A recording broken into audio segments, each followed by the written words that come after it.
L'excellence célébrée aujourd'hui en Côte d'Ivoire, 44 élites ont été récompensées par le chef de l'État Alassane Ouattara. 29e jour du jeûne musulman, les préparatifs du Ramadan vont bon train. Nous irons chez les couturiers du district d'Abidjan pour voir comment ils s'affairent.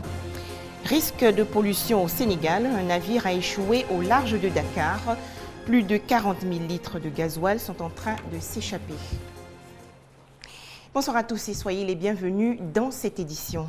14 personnalités proches de l'ex-président ivoirien Laurent Gbagbo, dont son fils Michel et l'ex-patron du FPI Pascal Affi-N'Guessan, détenus après la crise post-électorale, ont obtenu une mise en liberté provisoire hier. Cette mesure, bien entendu, a été saluée par l'ensemble de la classe politique du pays. Mais aujourd'hui, comment les Ivoiriens analysent-ils cette mise en liberté provisoire? C'est ce que nous allons voir maintenant. C'est une bonne initiative dans la mesure où cette décision apaise le cœur. Parce que lorsque les gens disent est-ce que ça va, les victimes attendent justice, je pense que l'injustice n'est pas encore faite, puisque c'est une liberté provisoire. Et selon les dires du ministre, ils sont libérés provisoirement et la justice poursuit son cours. S'il y a lieu de les ramener encore, on les ramènera, les juger. S'il y a lieu de les condamner, ils seront condamnés. Mais le président de la République, en le faisant, il dit que c'est une décision de la justice. On suppose que c'est vrai. Si c'est une décision émanant de la justice, je pense que c'est une bonne idée. Parce que l'une des conditions même, sine qua non, pour que le FPI aille à la paix, c'est la libération de leurs prisonniers politiques. Si à la veille de l'indépendance de la Côte d'Ivoire, les autorités judiciaires ont trouvé utile d'accorder la liberté provisoire aux détenus politiques, en tant qu'Ivoiriens, nous pensons que cette décision est salutaire. Et si cette décision a eu l'approbation des autorités politiques, nous pensons aussi que cela participe à l'avènement d'une paix sociale. À ma connaissance, c'est bon. Ça va nous aider parce que quand on parle de réconciliation, il faut pouvoir pardonner à chacun de nous pour pouvoir aboutir à un accord vraiment. Donc cette décision, c'est bon. Chacun de nous a été victime. Selon moi, la seule manière d'aller à la réconciliation, c'est le pardon. On n'a pas seulement libéré 14 pros, ils sont plus de 400. Il faut aller jusqu'au loin, jusqu'à la fin, voilà, de la libération de tous. Voilà, il faudrait que tous ces 400 prisonniers soient libérés. Voilà, et puis il faut penser à une réunification véritable de la Côte d'Ivoire. Il faudrait que la justice ivoirienne étonne carrément les Ivoiriens en étendant la justice dans les deux camps. Mais je crois que déjà ce qui est déjà fait, c'est déjà important. Parce que personnellement, je remarque qu'on ne pourra pas tous les libérer comme ça tout d'un coup, parce qu'il y a le facteur justice qui est là, qu'il faut prendre en compte. Il y a souvent ce que les civils considèrent, mais il y a la politique et puis il y a la justice. Je crois que tous ces éléments, il faut prendre ça en compte.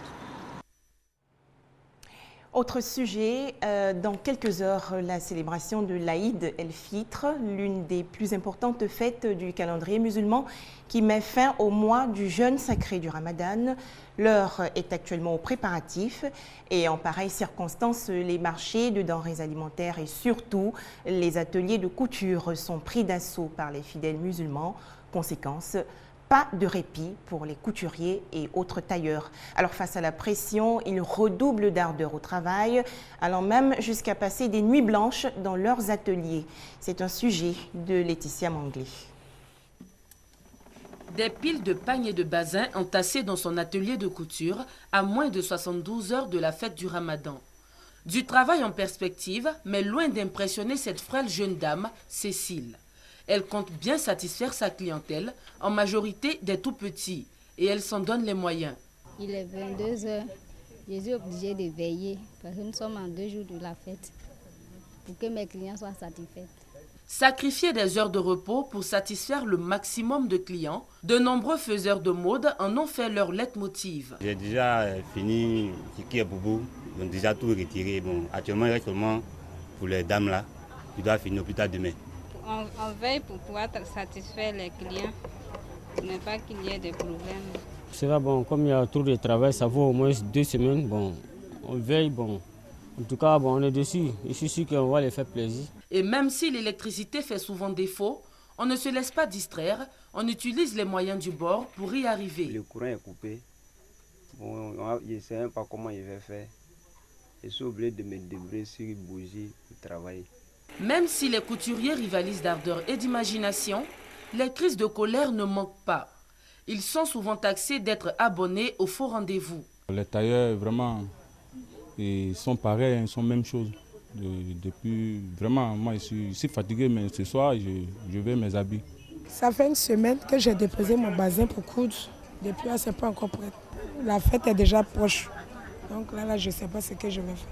La fête du Ramadan est proche et l'heure est actuellement au coude à coude entre couturiers et clients. Mais avec un tout petit peu de patience, chacun sera paré ce jour-là de sa plus belle tenue, à coup sûr. À noter que les imams sont encore en train d'observer le croissant lunaire pour décréter la fin du jeûne musulman. Direction à présent le palais présidentiel. 44 élites, chacune dans son domaine d'activité, ont été récompensées ce matin par le chef de l'État, Alassane Ouattara. Nous parlons bien entendu de la Journée nationale de l'excellence, une célébration pour encourager les Ivoiriens à cultiver l'excellence dans leur quotidien. Les temps forts avec Aimé Kouadio. Après le travail, la récompense, dit l'adage. L'adage fait aujourd'hui des heureux. 44 lauréats, les meilleurs élèves et travailleurs de Côte d'Ivoire de l'année 2013, issus de plusieurs domaines d'activité, ont été primés pour leur travail et leur mérite. Un travail d'excellence reconnu par le chef de l'État Alassane Ouattara. Alors, remise de trophées, de diplômes et d'une enveloppe de 10 millions de francs CFA à chacun pour immortaliser la cérémonie. Je m'engage à ce qu'aucun Ivoirien ne soit exclu de la promotion de l'excellence, parce que notre développement requiert l'engagement de tous. J'ai un profond respect pour le travail bien fait, donc pour l'excellence et le mérite. Je mesure les efforts que vous avez dû déployer et les sacrifices qu'il vous a fallu consentir pour mériter ce grand honneur que la nation vous rend ce matin. Aujourd'hui, vous êtes les meilleurs dans vos domaines respectifs. Le défi qui s'offre à vous est de créer les conditions de la transmission de votre savoir-faire afin que la société ivoirienne fasse un bond vers l'excellence. Ces lauréats sont comptés parmi les invités spéciaux du président de la République lors de la célébration du 53e anniversaire de l'indépendance de la Côte d'Ivoire. Parmi ces lauréats, Tano Inès Noeli Takua, bachelière série C avec 350 points sur 400, retient l'attention. De la 6e à la terminale, ses moyennes annuelles ont toujours oscillé entre 16 et 17. Et nous avons sur ce plateau le directeur de la météorologie nationale, Daouda Konaté, pour parler du climat. Bonsoir. Bonsoir, madame. Alors, Monsieur Daouda Konaté, on constate qu'il pleut beaucoup. Sommes-nous donc en pleine saison des pluies? Tout d'abord, je voudrais vous remercier de nous donner l'opportunité de vous parler du temps et aux Ivoiriens. Merci. Pour qu'ils puissent prendre les dispositions nécessaires pour pouvoir se couvrir. Effectivement, nous sommes passés la saison des pluies. Mais nous sommes entrés actuellement dans la petite saison sèche qui effectivement est accompagnée des petites pluies fines que nous constatons de temps en temps. Alors, qu'est-ce qui explique cette alternance entre la période pluvieuse et la période sèche? Effectivement, comme je disais tout à l'heure, nous sommes en petite saison des pluies. Et cette petite saison des pluies est caractérisée par des pluies fines intermittentes avec de la chaleur et accompagnées également le soir d'une fraîcheur. Effectivement, c'est la caractérisation même de cette saison transitoire entre la saison des pluies et la petite saison des pluies également. Est-ce que votre structure pouvait prévoir ce climat en Côte d'Ivoire? Bien, c'est ce que nous faisons tous les jours. Nous prévoyons le temps, c'est notre tâche quotidienne. Donc notre structure prévoit les bulletins météo tous les jours à la télévision et dans les journaux. Donc c'est notre tâche, nous pouvons prévoir ces situations. D'accord, vous parliez tantôt de dispositions. Quels conseils pour les populations? Oui, je disais, cette saison des pluies, on a des fraîcheurs la nuit. Cela peut entraîner souvent des maladies, surtout la grippe. Donc les populations doivent prendre des mesures pour ne pas avoir ces maladies. Cette saison est accompagnée généralement de ces maladies chroniques telles que la grippe, le rhumatisme, puisqu'il y a la fraîcheur. Des mesures lesquelles se couvrir, être carrément couvrir, émitouflé. aller voir le médecin, s'il y a un petit problème qu'on constate, aller voir un médecin pour pouvoir se prémunir de cela. D'accord. Merci beaucoup, Daouda Konaté. Nous recevions donc le directeur de la météorologie nationale. C'est moi qui vous remercie. Dans quelques heures, le 53e anniversaire de la Côte d'Ivoire, retour sur certains faits passés qui ont marqué le pays, c'est-à-dire 10 ans après l'indépendance acquise, 1970 à 1980, le pays est en pole position en Afrique de l'Ouest grâce à une excroissance économique dans des secteurs comme l'agriculture, l'industrie ou le commerce, un boom provoqué par l'afflux de capitaux et de ressources humaines venus d'autres pays. Le point avec Franck Wadio. 10 ans après l'accession de la Côte d'Ivoire à l'indépendance en 1960, les transformations positives dans plusieurs secteurs névralgiques ont été vite perçues. Ainsi, l'agriculture, l'industrie, le commerce et les finances impulsés par l'investissement public et privé et aussi par les capitaux étrangers amorcent un cycle florissant. Déjà, une profonde mutation visible à travers un certain rehaussement du niveau de vie des habitants, les équipements sanitaires, éducatifs et sociaux promettent des lendemains meilleurs. 1970-1980, une décennie charnière qualifiée donc par les observateurs de période de vache grasse. Et les raisons de cette embolie sont multiples et le premier aspect reste la stabilité politique et économique. 10 ans, voire 20 ans après son installation au pouvoir, Félix Houphouët-Boigny met en place une politique d'ouverture de ses frontières tout en maniant subtilement la politique de la main de fer dans le gant de velours. Le message est simple, concentré sur son sol, la main-d'œuvre et les capitaux de la sous-région.